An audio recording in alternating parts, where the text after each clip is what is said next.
Good evening, everyone. Hello. Hello, hello, hello. I hope everyone is doing well tonight. I apologize if this is a weird angle. I am on my phone for tonight's live discussion as my computer is doing its own thing, I guess.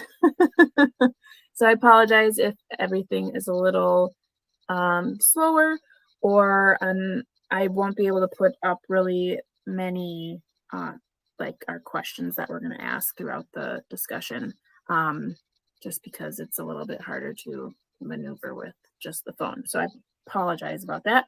But anywho, tonight, this evening, is our live discussion. We'll be discussing Nora Roberts' The Reef, which was September's pick.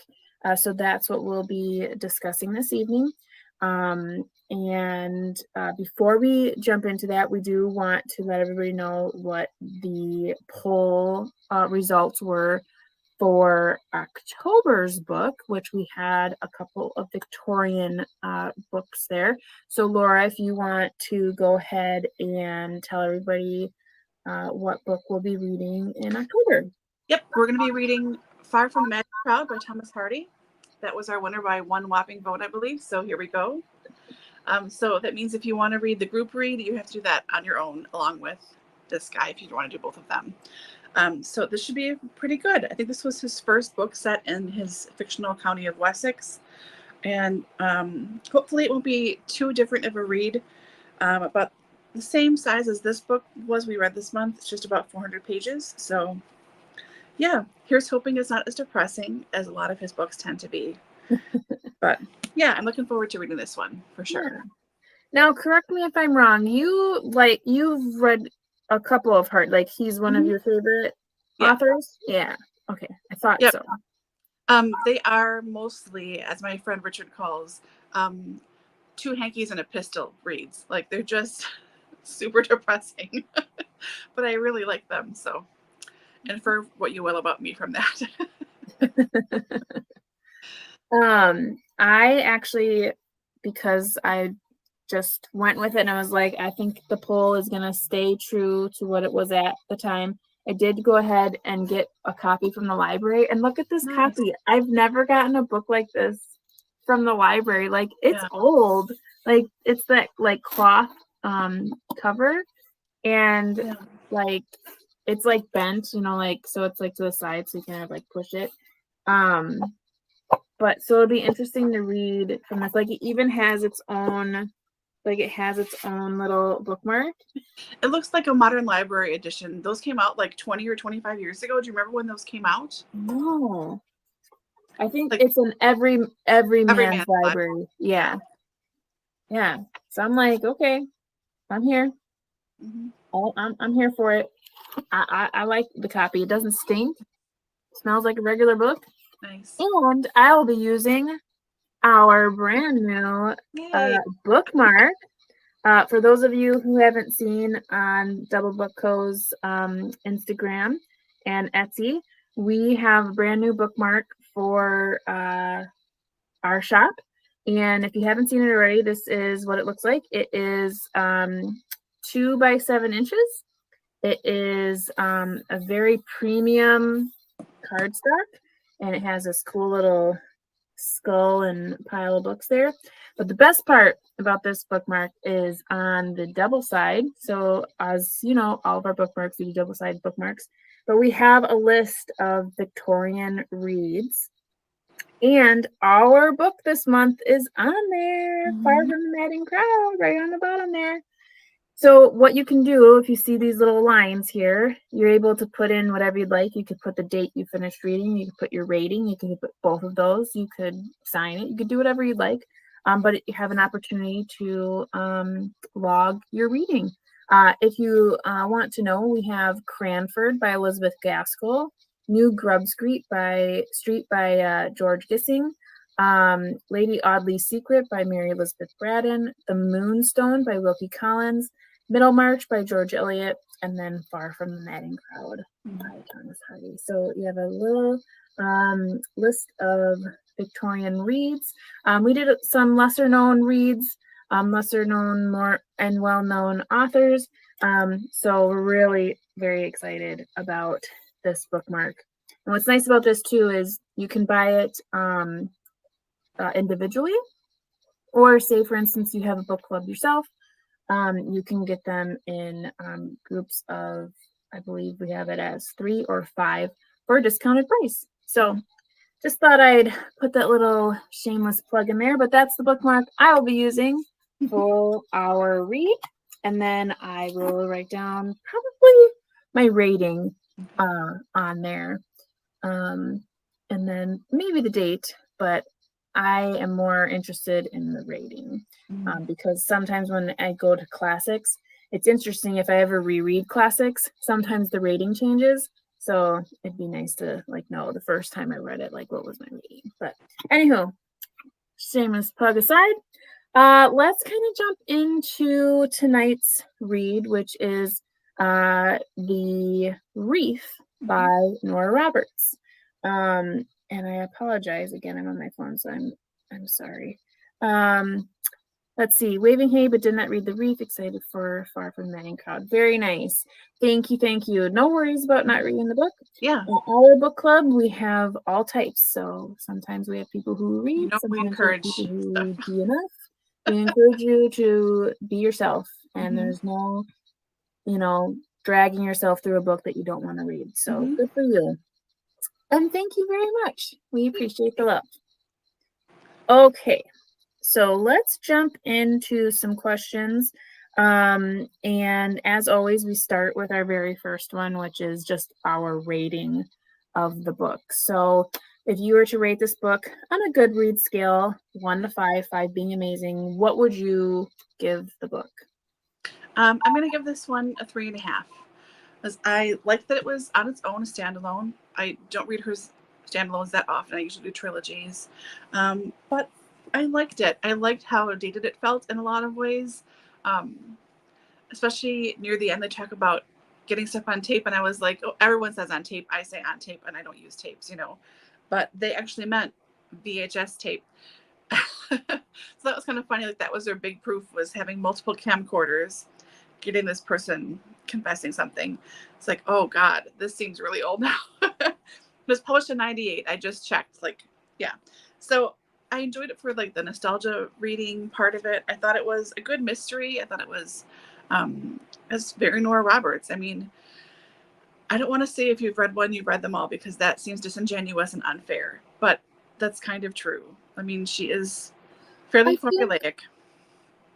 Yes. To a certain extent. But to her credit, I feel like it's more like a comfort. Like, you can tell it's her.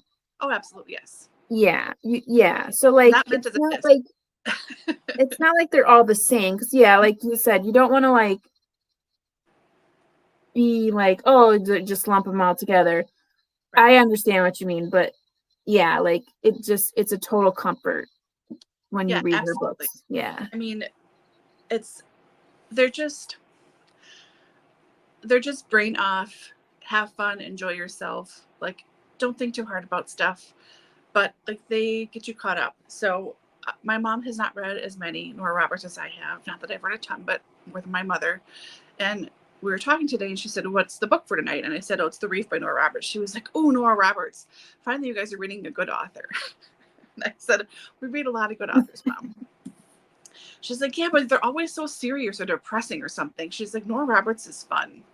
Like, okay, that's fair enough. Like, in that regard, then yes, it is very different from, Ian McEwan or whatever. But yeah, I just enjoyed this one. I thought it was really fun. I'm glad I finally read this. This is my friend Normie's favorite Nora Roberts. She has been gone for quite a long time now. So glad to finally have read it. And yeah, I liked it. So Dani, do you want to say where you got to in the book?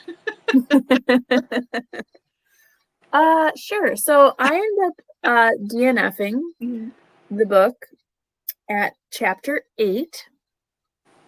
So if you read the book, and if you haven't, this will be a spoiler.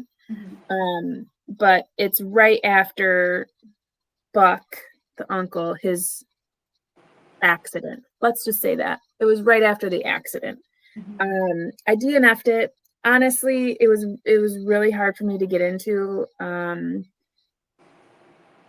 So like Laura said earlier, I too typically only read the trilogies, or sometimes there's quartets, but in most cases they're trilogies. And I don't know if I had like a subconscious, like, this is a standalone, it's not going to be the same, like sitting in the back of my head or what, but like I had a really hard time getting into this book. And then on top of that, because I don't like look at the back of books, I don't really read synopses all that often. And because this was an ebook, I didn't know how many pages it was. And I wasn't really paying attention to the fact that this was in parts. I was like really stuck on the fact that the protagonist, the main character, is 20 years old. And then to find out that she actually wasn't 20, she was 19 turning 20. So for me, like, it's so hard to wrap my head around like a person of that age having like mature enough thoughts to like think about relationships and big life decisions. So for me, I was having a very difficult time reading this book just because it was like not grabbing my interest and it was just annoying me. Not because of the writing, not because of the story. I think I was just not in the right headspace to like take on this book right now. Now getting farther in and reading into chapter 8 and knowing, because Laura and I talk on the side, obviously. And she was explaining how there were different parts, so that I was currently in what was called the past. Realizing that the characters were going to be older later on is like in my head, like, okay, well, maybe it'll change, but just not enough time for me to get my head around it for our live discussion. So I think sometime in the future, I will pick this book back up. So I would call it NFN. NFN. Yes, there you go. Not right now, not for, just, I'm going to stop right here, and I'll probably pick it up at a later time. Maybe if I find it in a thrift store for a reasonable price, I will pick it up and I will read it. But it was just really annoying me. I felt like it was really slow, and I just wasn't engaged, and the main character's age was really annoying me. So, but as I read a few reviews and synopses on it and kind of got a gist of like what was to come, it does sound like a very interesting book. Like a lot of interesting things happen, and it sounds like people get their due. So that's always nice. But yeah, I did end up DNFing the book just because I couldn't be moved. I couldn't be moved to read it. And I just had to be like, I don't really want to waste any time on a book I don't want to read. So Annie says, I only made it to chapter 3. Just did not grab me. I have been a bit slumpy. Most books just not doing it for me right now. And that's totally true. Like, I haven't been reading much of anything right now. I thought I was going to be doing one book per day for the Shorty September thing, and I have not touched any books since I read all those Deborah Harkness books. I think I'm just in a total like reading fatigue right now, that I read, all them books really in a really short amount of time, and I just needed a little bit of a break. So that could be part of it too. And that's why I'm allowing myself to just say, I'm going to stop for right now and I'll pick it up at a later time. So unfortunately, I won't be able to say much about the book as far as our discussion goes. But knowing how Nora Roberts writes and being very familiar with her writing, I feel that I can contribute something. So we're going to rely on Laura a little bit more this evening. But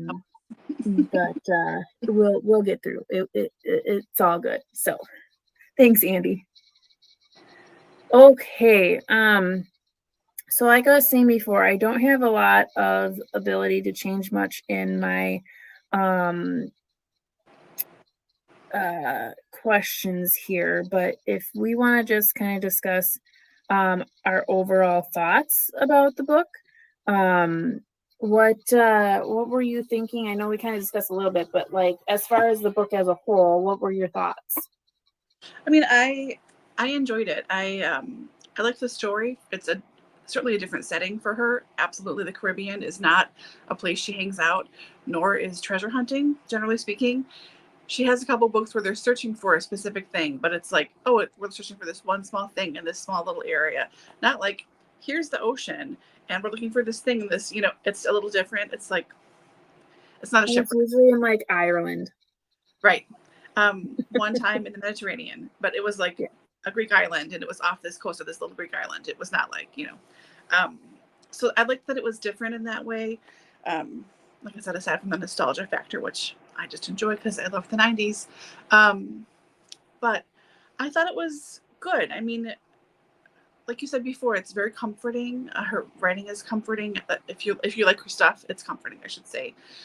I could see how even back then, when she was popular, then certainly, her writing hasn't changed all that much. Some of the same story beats are still there.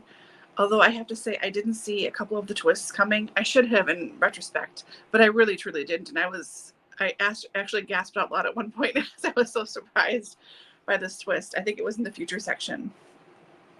So I knew something was going to happen to get Van Dyke involved again, but I didn't see how it would happen this time. And I really should have. I should have, but I was too invested in reading it, and I just didn't care to analyze. I was having a good time. But I enjoyed all the plot points. I liked that things weren't super easy. I really appreciated that we didn't stay too long with Tate being 20. Like you said before too. I mean, it's different. Your stepdaughter is just about 18. I don't have any kids of any kind, so like different perspectives on that. But she's like way too young to be. So I'm gonna say willfully naive about what life can come your way, and certainly, I mean, no one knows what's going to come their way. That's true for any age. However, when you're 19 or 20, it's just different. You don't really get how the world works. Life hasn't beat you down yet. You haven't taken crappy jobs for crappy pay that you have to take because you have bills to pay, that kind of thing. So I liked that we got to see her grow up and grow out and,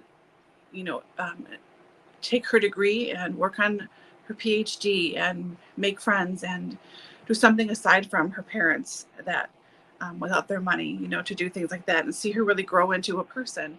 I mean, sure, a little naive still, but that's fine.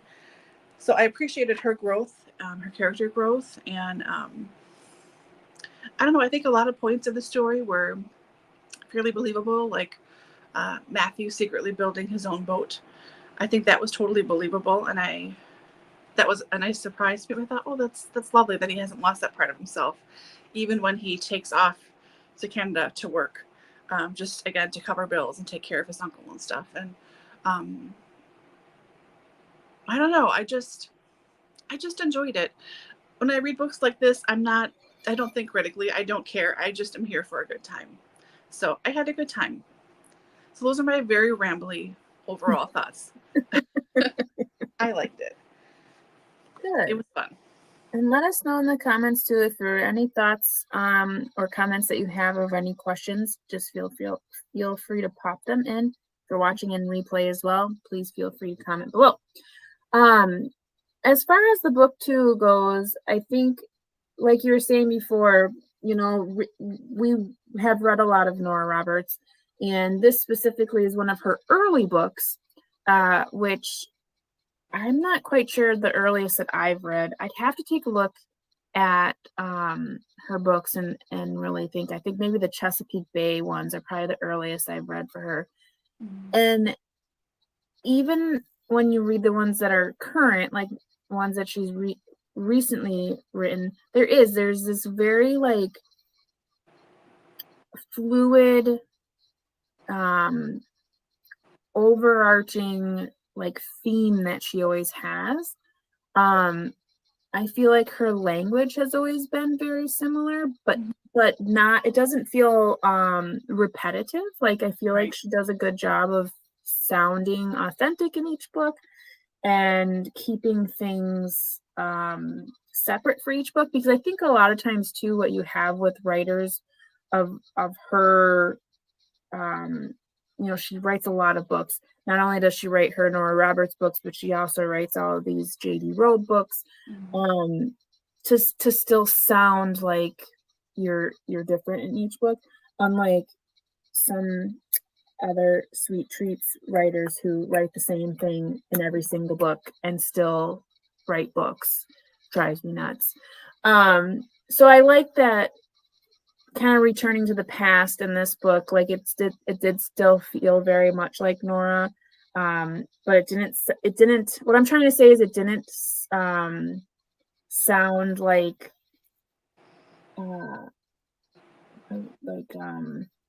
what am I thinking? Like young, like, oh, you can tell this is when she first started writing because it's so, different. It didn't. It really just she's always just had a really great voice in her books. And it felt just as much as Nora now than it did then, I guess what I'm trying to say. Very rambly, very round the pond explanation. But so like in the book, what did you think about the way that she has it lined up? So we have the prologue where we learn what happens to Matthew's father, and then you have 3 parts: past, present, and future. How do you think that those kind of make the book what it is? Do you think they worked well, or do you think it was kind of like didn't like it? What were your thoughts there? Yeah, I think it worked pretty well. I wasn't sure about that structure either until I think last week I kind of looked for what I thought. This is so unlike her to have such a young female protagonist. But there's got to be something here. And I flipped. I was like, oh, there's a present. Okay, got it. Never mind. I'm happy to read however much time I have left with ding dong 19-year-old here, So I did like it. I think it worked pretty well. The future part, I was a little confused about, like what the difference is between that and the present, but to have that bang, bang, boom work, you have to have the future. I understand. It's not a big deal. But it did help pull the story along, I think, keep the threads going, because you wanted to see, at least I wanted to see, where they're going to look next. Assuming they are going to search next, they're going to have to come back together, all of them, Buck and Tate and her parents and everybody. How they get back together, where they're going to go, why they're looking there. Are they going to find this Angelique's curse, this necklace thing? Are they going to find it or not? It did help to pull everything along, because you always knew something was still coming ahead. And even in future, you still know something's coming ahead, So, yeah, I think it did work. Now, compared to so this is a standalone. Mm-hmm. Do you think it worked well as a standalone, or would you have liked to have seen it as what she usually does? I shouldn't say what she usually does, but what she does with her series, where she breaks it up into 3 separate books. I think she could have done that with the parts, past, present, future, absolutely, and had them be like longish novellas, but I don't think it would have worked as well. I think having a publishing break in between the story would have killed any kind of momentum that was there. I think it really had to be a standalone, or if she wanted to do a trilogy, I think she would have had to have like related cursed objects they could find so they could keep going and searching for things. That would have made more sense. But this seems complete as it is, as a 440-page book.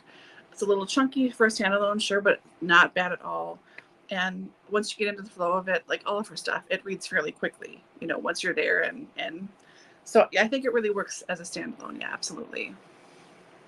Now with this book too, I know it's been referenced because it's Nora Roberts as a romance novel, but it's also kind of like a mystery action thriller kind of book. Which side of the genre spectrum do you think it kind of leans towards? Honestly, I think it is more just fiction with romance. I mean, we picked it for adventure fiction. The whole thing, I mean, it's Nora Roberts, so just by dint of her being the author, there's going to be romance involved in it. Like, it's just the way it is. But we picked this for adventure fiction, like intentionally. This is a standalone about a shipwreck and hunting for buried treasure and everything. There's a reason why this was one of the choices that we picked. We thought it'd be easy to read. It's a standalone. You could find a copy fairly easily because it's been out for over 20 years. So, that'd be a good time. And the other ones we picked too are the same thing. They've been out for a little while, and a fairly easy read should be a good adventure thing. I mean, I think in a lot of books there are romantic subplots, even if it's not there. But her being a romance writer primarily, I think you expect more of that as it is. I mean, yes, there's an engagement. Yes, they have sex, 6 ways till Sunday once they finally confess to each other. There's a happily married couple and her parents already. You can see them fight their feelings, all this stuff. But that's partly about being 1920 and being confronted with this strange younger guy your age you've never met before in the situation, like who wouldn't have the hots for Matthew at that point? Like I would if I was 19, like, hey, hello, stranger. But so I that was all fine. It all made sense for me, but it wasn't the main focus. For me, at least, that was nice, and I liked seeing the relationship change. But I wasn't reading for the romance for them. I was reading this book to see what happens with the treasure, and will Van Dyke get his just due, and what's going to happen once they do find the treasure, assuming that they do, because it's a Nora Roberts book. Of course, you have to have a happily ever after. I wanted to see how they got there and what happens to it. So I was reading for the adventure, not the romance. So it is, I think it's fiction with a romantic subplot, not a romance with a adventure subplot. But, the romance is a little higher than I think it would be for maybe other authors. But again, that's just because it's Nora Roberts. Yeah. Okay. Was there anything about the book that you felt like it was something that wasn't done well? I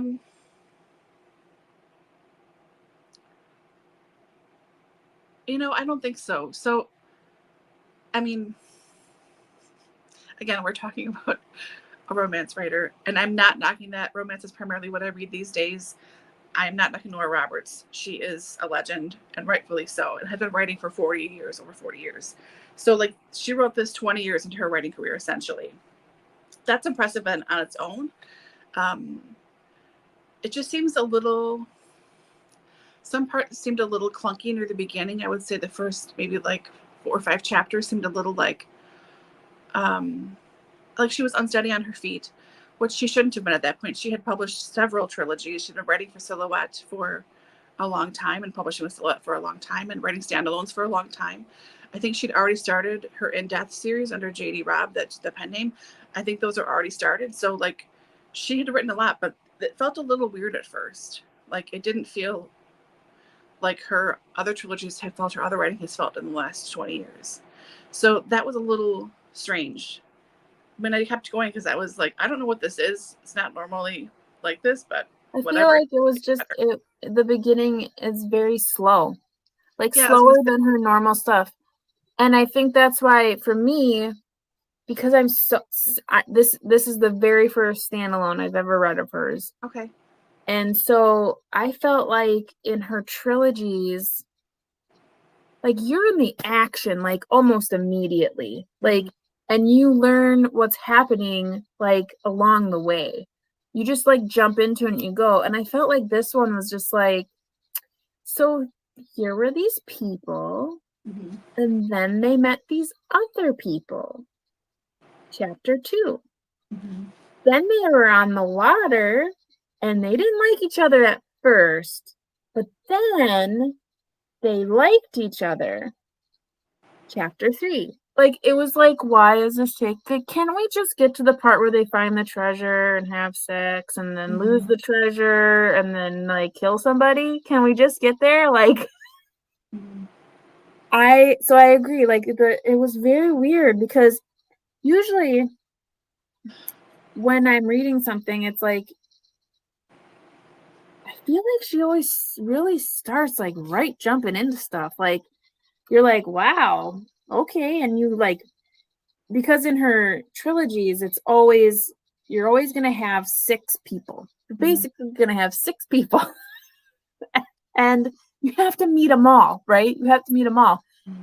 And you have to do it in one book. You have to meet everybody, and you have to figure out why they're connected, and you have to figure out what their problem is in the first book. And so it's like bing, bing, bing, bing, bing, bing, bing. And in this book, I was just like, we're never getting anywhere. And this is me not even realizing that there are different parts in the book. So I'm just like, where is this book going? So it was like, I can't read this book. But I mean, it does sound like a lot of exciting things happen later on in the book. For sure. And even when in her trilogies too, a lot of times she starts the book, even in the trilogy, she'll start each book with like a prologue, and it's a flashback to something that happens in the past. That's a standard thing for her to do too. So that wasn't the part that caught me, and I'm sure that wasn't the part that caught you either. It was the actual start of the book itself, like chapter 1, where it felt a little like, okay, there are a lot of words here where normally there wouldn't be a lot of words. I don't know what's happening, but I'm just gonna keep going, like whatever, writing it off as a fluke.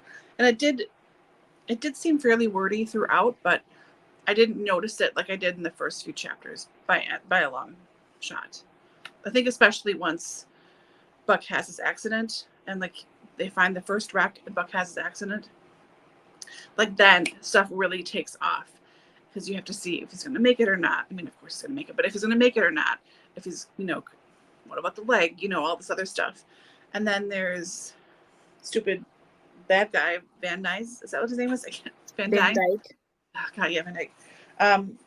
Then he's got to surface too.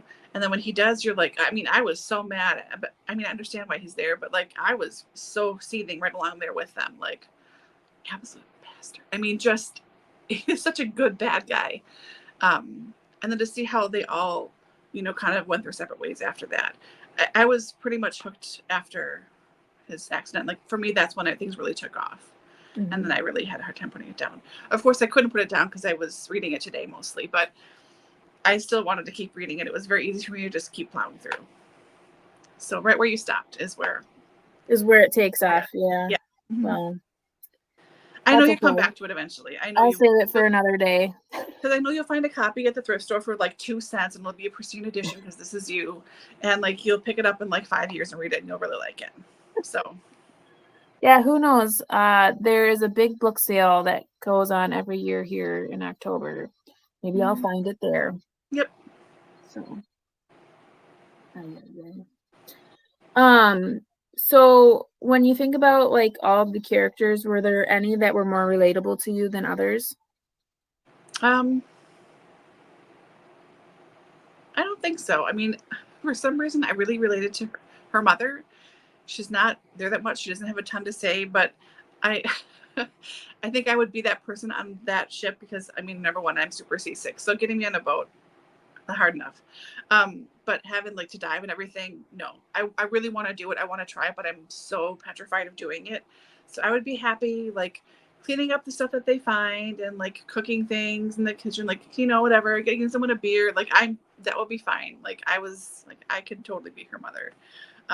But I understood the rationale for all the main characters really throughout most of it. So, I mean, you're meant to connect with these people and understand where they're coming from, even though they're all very different. Buck is very different from Matthew, who's very different from Tate, who's different from her father, and So, but yeah, I really liked her mom. Yeah, she was fun. It was fun. I like how when Buck has his accident and she takes off her shirt to like, help with everything. Like, Nora has to mention the fact that she's like wearing a white lacy bra. Like, no one asked Nora. I don't think anybody was concerned. Right. Could have had like a bikini top on. Yeah. Like. Right. Nope. Yeah. I was like, huh. And it's funny because in my e-copy too, like there were grammatical errors, and I was like, what is going on? Like, who is editing this? Yeah. I mean, and obviously it's probably not in the print version. It's, because it's an e-copy, but I was like, it was the wrong form of there. So it was using their like place instead of their like these two people there, Yeah, that's an e-copy thing. This is not in the book because I correct those in my books. I didn't notice any of them This one. no.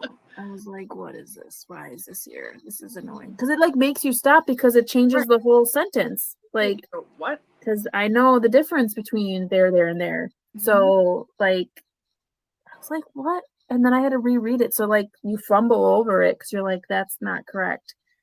But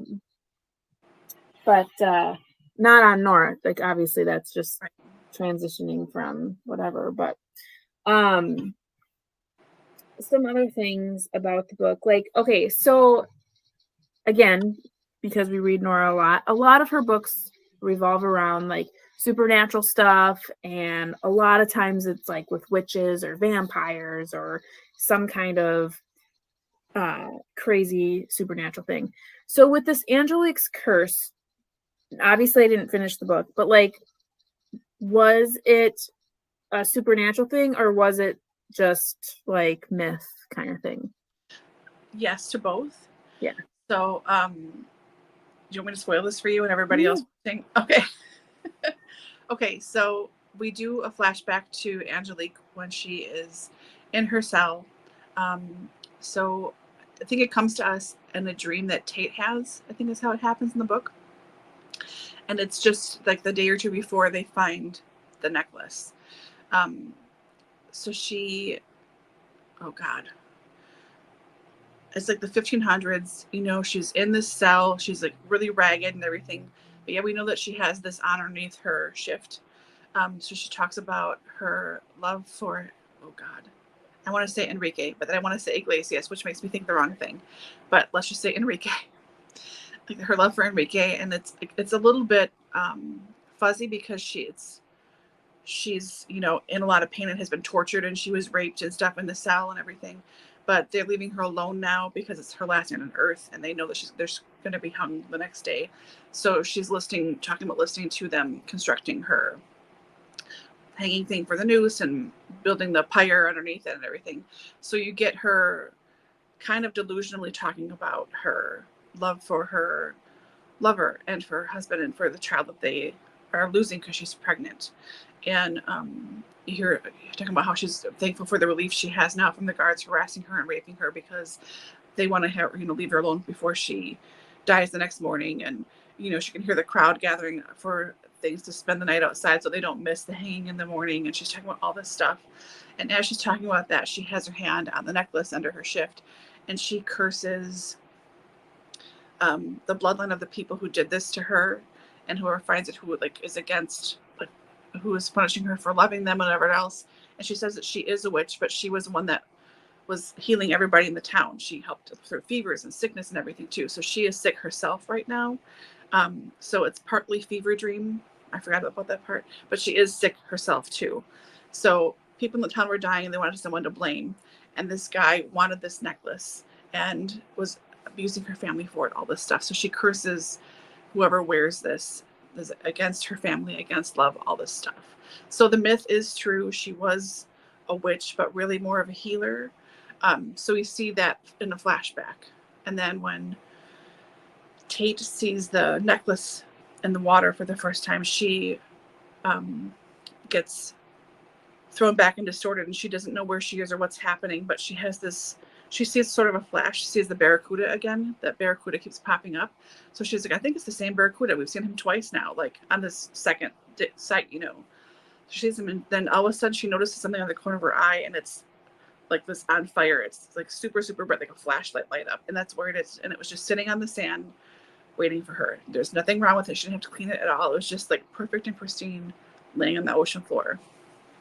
So she sees it. She's having these weird flashbacks of the dreams she had and everything. So we get that with her too. And then as she doesn't tell anyone that she finds it, and she sticks it in her little bag on herself. So they're finished their stuff up for the day. They're down there for a very long time, whatever. They go up.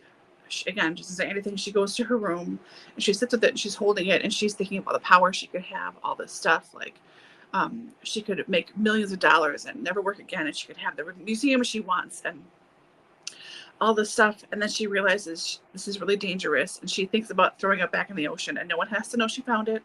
No one will find it again. Like, they can just not have found it. But she decides, no, she's not going to do that. She's going to save it. So she hides it in her dresser drawer. And then as she's away from it, she goes, oh my God, that really did influence me. Like I could feel the power in that thing. You know, it was really doing something to me. But she contacts her partner, Hayden Deal, what she's wanted to do for a while, and tells him she's found something. So then Matthew comes in. Here's the end of that, because she wants the bad guy to know that she has it, because she wants to lure the bad guy there so she can confront him and kill him. So she thinks she gets all this all figured out. She's going to get the bad guy to come by involving this coworker of hers and blah, blah, blah, blah, blah. But then Matthew hears and overreacts. And so there's still a point coming. So jump forward, a bunch of stuff happens. Eventually the bad guy does confront her. He does know she has it. He's seen a sketch of it. You know, they get him to confess things on tape, things, blah, blah, blah, whatever. You think he's gone and he's out of the picture. Of course he's not. He confronts her at night. She's all alone on the deck. She's wearing it underneath her clothes. And he is like out of his mind, like jealousy and everything else. And he needs to have it. And he's going to kill everybody until he gets it. So she pulls it out from underneath her shirt and she sees his eyes go black and just lose it. So she chucks it over the water to try and save her life and thinks she'll get it later. But he's not a diver. He's not a swimmer. He's this fat, rich guy who just hires people to do stuff. So as she chucks it over, he goes after it. And then she doesn't really remember jumping after that too, but she does. And then there's a little jump forward in time and she's like coughing and spluttering on the deck. But you know enough to know that when she went down, she could see the whole thing like a beacon the whole way down. It was like a light was on it the whole time it was going down. And the bad guy didn't know where it was. And he was trying to like kick at her when she first jumped under, but he didn't know what he was doing. And he was so disoriented and he was trying to just follow her. But he just couldn't get there. And then he finally gets close to it and kind of touches it. And the whole thing goes right through his hand. Like Tate could see it go through his hand. Like it wasn't a real thing. So he kept trying to touch it and couldn't. And then it burned him. So by the time she wakes up again, she rehashes that and realizes what happens.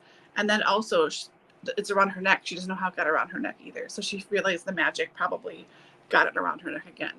So it ends up there again. So there's a lot of magic involved, but it's also right near the end. And it's superstition, but it also is sort of real. And the bad guy loses his mind. Like he keeps saying like he won. He's in a jail cell screaming, I won. And everyone's like, dude, you have not won. You have totally, totally lost it. So like the fever and the curse is real in that regard for him, but not for Angelique, whatever, because she's pure of heart. Tate's great and whatever, you know. So yeah. There's the end of the book. Now, usually with Nora Roberts too, she comes full circle. So is Van Dyke part of the family line that like was first responsible for Angelique's whole situation?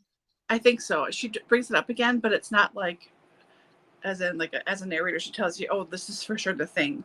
She just reiterates it again that he thinks it's true. Okay. So it's sort of like, yeah, it probably is true, maybe.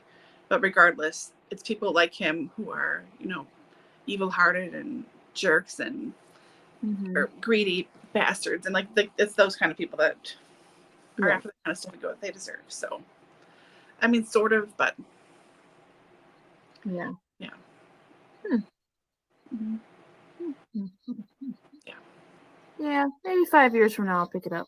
Yeah, but there are more twists in there I haven't told you about, and different people pop up that. Yeah, well, yeah. Yeah. It's funny because so when I read about the Barracuda, because they bring it up a lot. I mean, it's always there. I thought I knew what a Barracuda looked like, and I was like, I don't really like reading about something and not knowing what it looks like. So I looked it up and I was like, oh yeah, that's exactly what I thought it looked like. Yeah. And like I had to like a proud like pat myself on the shoulder, like I knew what that looked like. Yeah. I was like, why am I so proud of myself right now? Like that's like saying, oh, this little clownfish swam past and here I'm going like, I know what a clownfish looks like. Yeah. But yeah. So I don't really have any other questions regarding the book because obviously I didn't read it all the way through. So I don't have many other, and with it being, more of a fun read, there's not a lot of pressing matters that we need to discuss regarding the book. But was there anything additionally that you wanted to discuss that you thought was something that is worth pointing out to the book? Anyone in the comment section, please feel free to add anything that you would like. But anything that you thought was interesting about the book that we should discuss? No, I mean, I really, in picking this genre, you and I wanted us to have fun and like have this be a break from some heavier books we have read. We know that there's some heavier stuff coming up. I don't think October necessarily is heavy, but it's a different way to read. It's a different mindset. Your brain has to work differently, So we're really hoping people would have fun with this. So I'm a little bummed that hardly anyone read this. And if they did, they didn't seem to like it too much. But, to each his own, that's totally fine. Yeah, I just was really hoping that people enjoyed this and had fun. I think if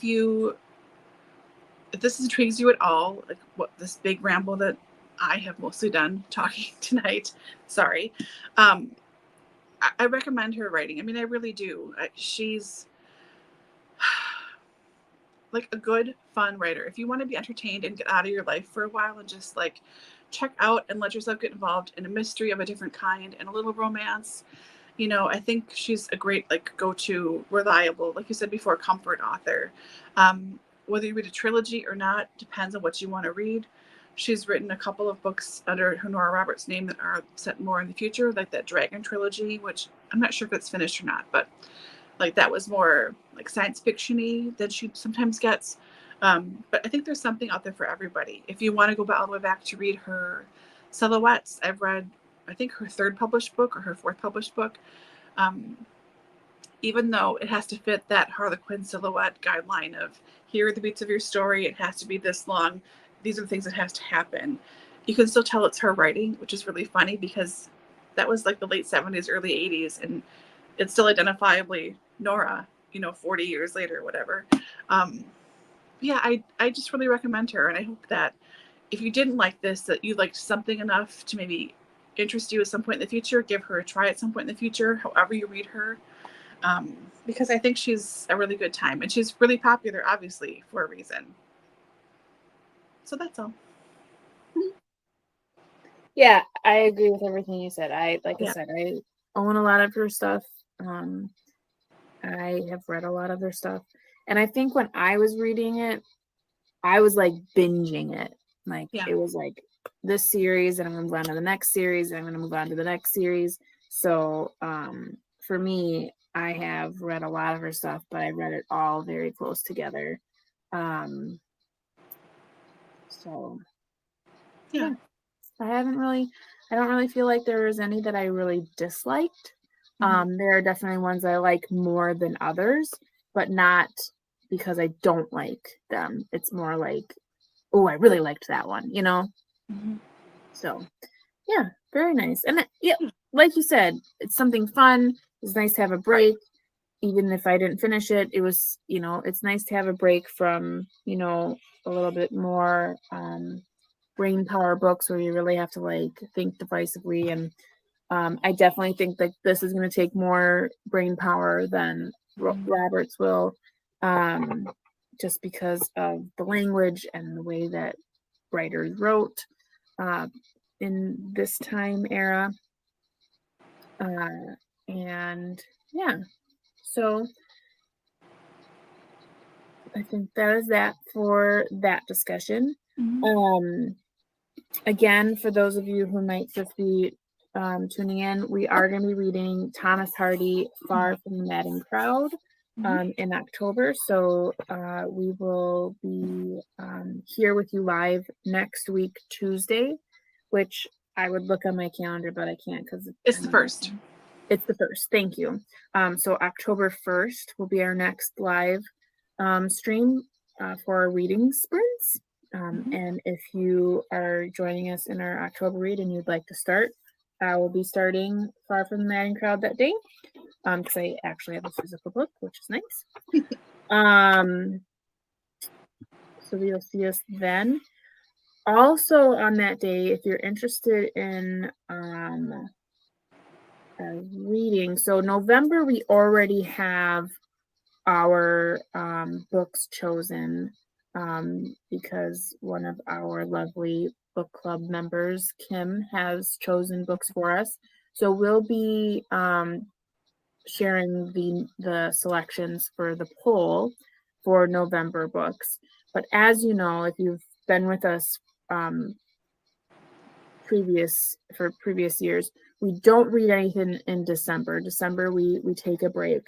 But we will be doing polls for January, and it'll be a little bit different. So you'll want to make sure you're tuning in or following us on Instagram, because there will be 2 polls to decide what January's read is. And I'm not going to say anything more about it. We'll get into that next time, but it'll be fun. So that's all I'll say on that matter.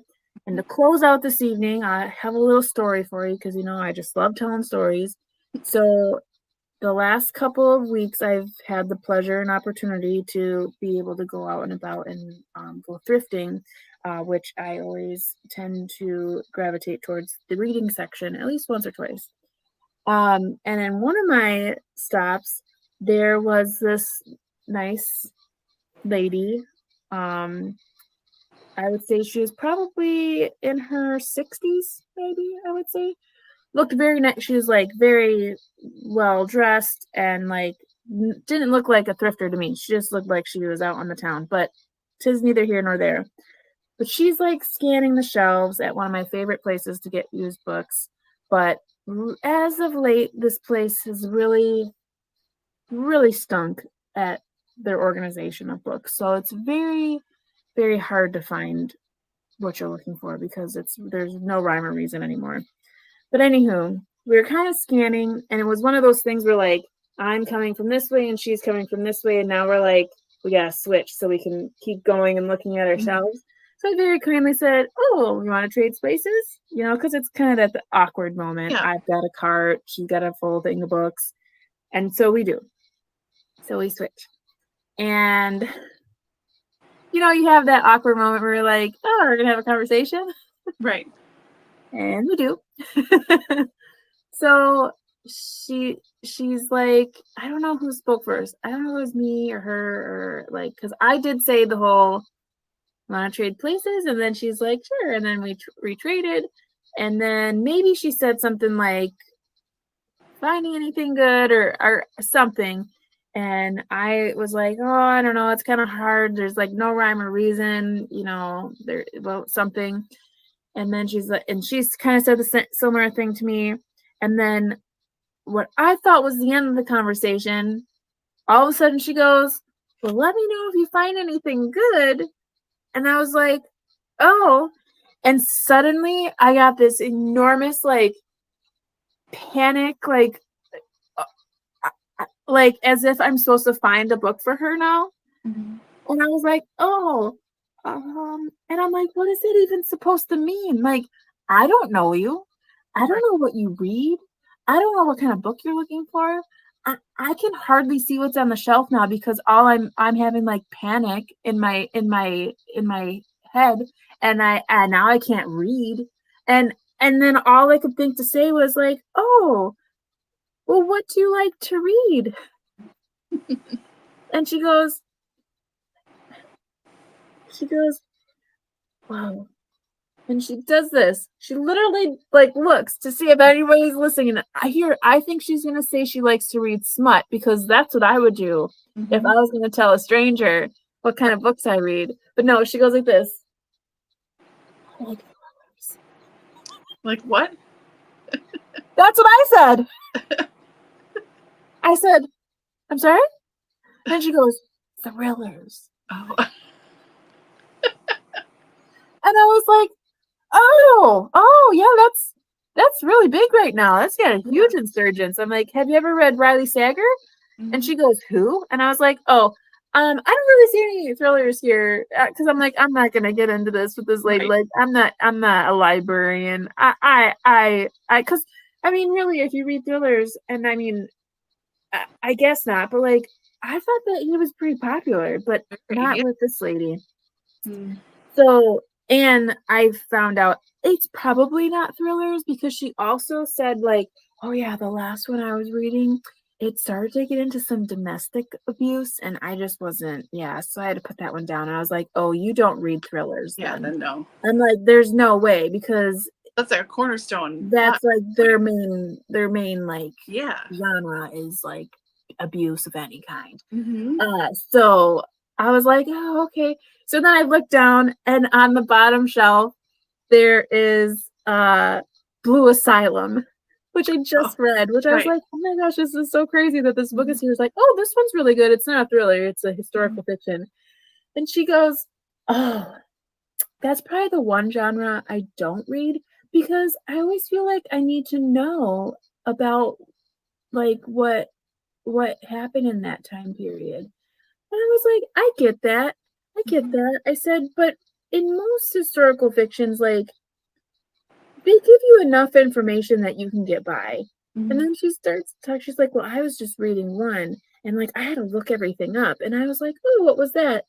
And she's like, yeah, so it was it's like right after a Princess Di's crash.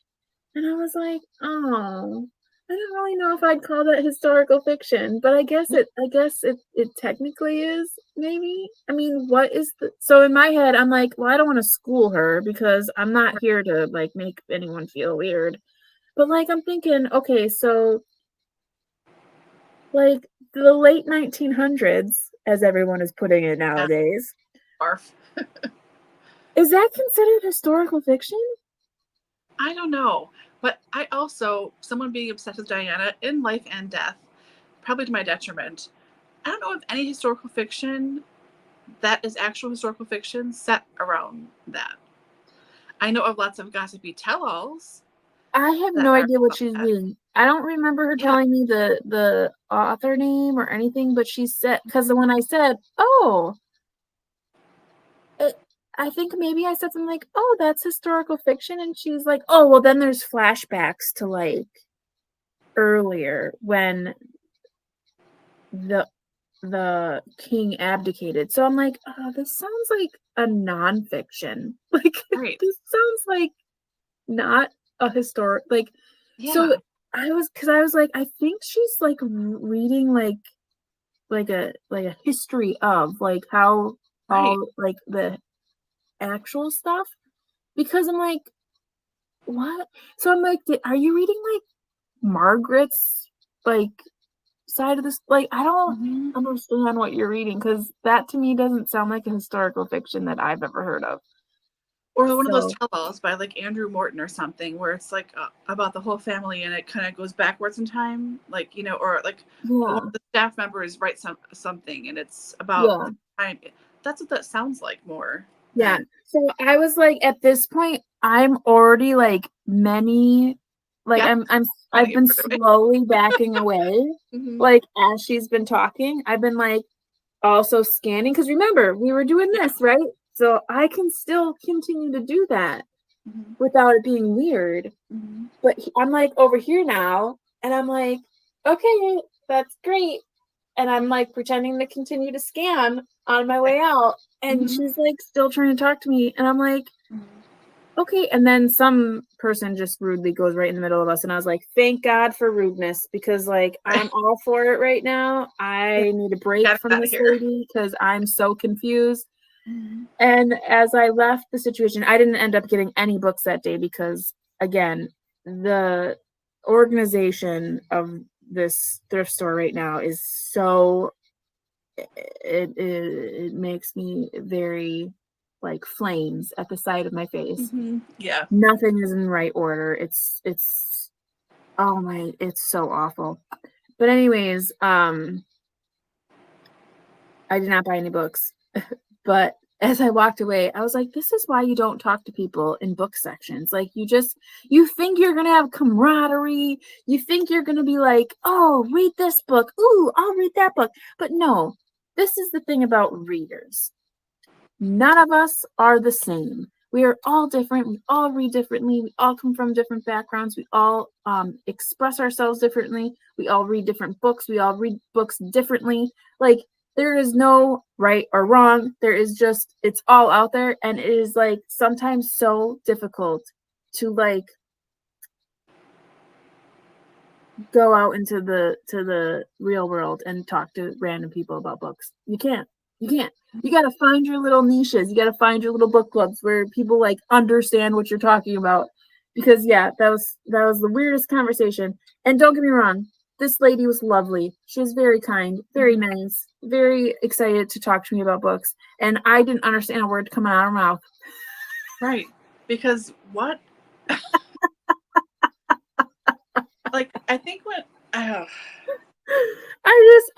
I knew it was gonna go south when she was like, thrillers. Yeah. But not the ones with domestic violence. I was like, so you like cozy mysteries? Is that what you mean? Right. Like thrillers. Police procedurals, maybe? Do you like those? Because I'm thinking, because I said to her, I was like, oh yeah, thrillers is probably one of the genres I read the least. I'm not really big into thrillers or horror. She's like, oh, I never read horror books. And I was like, thrillers are almost like real close to that. Because I mean, any thriller that I've ever read has some kind of crazy ass like killer, abuser. There's always some kind of abuse tied into it. So I mean, I don't know, but I can't speak on all thrillers, so I don't read them that often. So maybe Lindsay's from Lindsay's little library. She reads a ton of thrillers. She would have rocked that conversation. She would have been like, here's a list. I keep it in my shirt. Here you go. Mm-hmm. Best thrillers you could read. Yeah, she would have. I know. I watch a lot of people who read a lot of thrillers, though, and they do talk about stuff. It seems to be like, I'm going to say 60 to 70% of the time, the main plot line is woman escaping abusive husband relationship or missing kid presumed dead. Like, those seem to be like main plot points of the bulk of thrillers in some way, shape, or form. Like, that's it. Yeah. Like, I don't mind a thriller sometimes, but again, that's not totally my jam. Like, I prefer a police procedural, or I prefer a cozy, or really anything set in the UK. But you know, I'm not a big domestic thriller person in general. Yeah. I did have a pretty good my Friday reads. Such a joke trying to put that video together, and then I thought I was making a short thing, and then I realized that I didn't have any of the stuff right, so it ended up being a 1 minute like actual video, and it's just whatever. I'm sure other people are like, what happened? But anywho, I had pretty good success out at one of the thrift stores, and it literally had the least amount of books. Like, most of the shelves were completely empty, and I got the most books in that place. Yeah. And they were like super cheap. I couldn't believe it. The nice thing is that store is opening another location in a not a nicer part of town. It's kind of like the same kind of part of town, but I don't really like going to the one, so I rarely go there. But if they're gonna have those kind of prices on books, I will definitely go to the new location. Yeah. Because they were like 54 cents for some of them. God. Yeah. Plus, those ones were 25% off. And then the ones that weren't on like the percentage off were like $1. Wow. I didn't pay more than, I think the most I paid for a book there was a recipe book, and it was $1.54. I was like, yes, these are the kind of prices I want. But like hardly any selection at all. So I'm hoping that when they open the new one, which opens in October, hoping they'll have a ton of books there. Nice. I know when I went to the thrift store like a month ago, I went to a St. Vinny's. I love St. Vinny's. And normally it's not the greatest selection. Like, they have the space for it, but there just is not a lot of books. There are a lot more books this time, so it was like fun to actually look through things. But even their clearance section, it was like $1.50, $2 for books. And I'm like, I think I bought 2 or 3. Like, one was in a series I'm slowly collecting, and I was like, oh, for $7, sure, I'll get it, you know. But it's more like half price book prices than anything else. And Goodwill is even worse. So and I have stopped going to Goodwill, not only for books but everything else. It's so overpriced. It is so overpriced. It's unreasonable. So, but anywho, not to get off on a crazy tangent, but I thought I would tell everybody of my weird bookish story. Scandalous thrillers. Yeah. So we'll see you next week for our reading sprints. And we'll be reading our Thomas Hardy book. And hope you all have a great evening. So see you next time. Yeah, thanks everyone. Bye.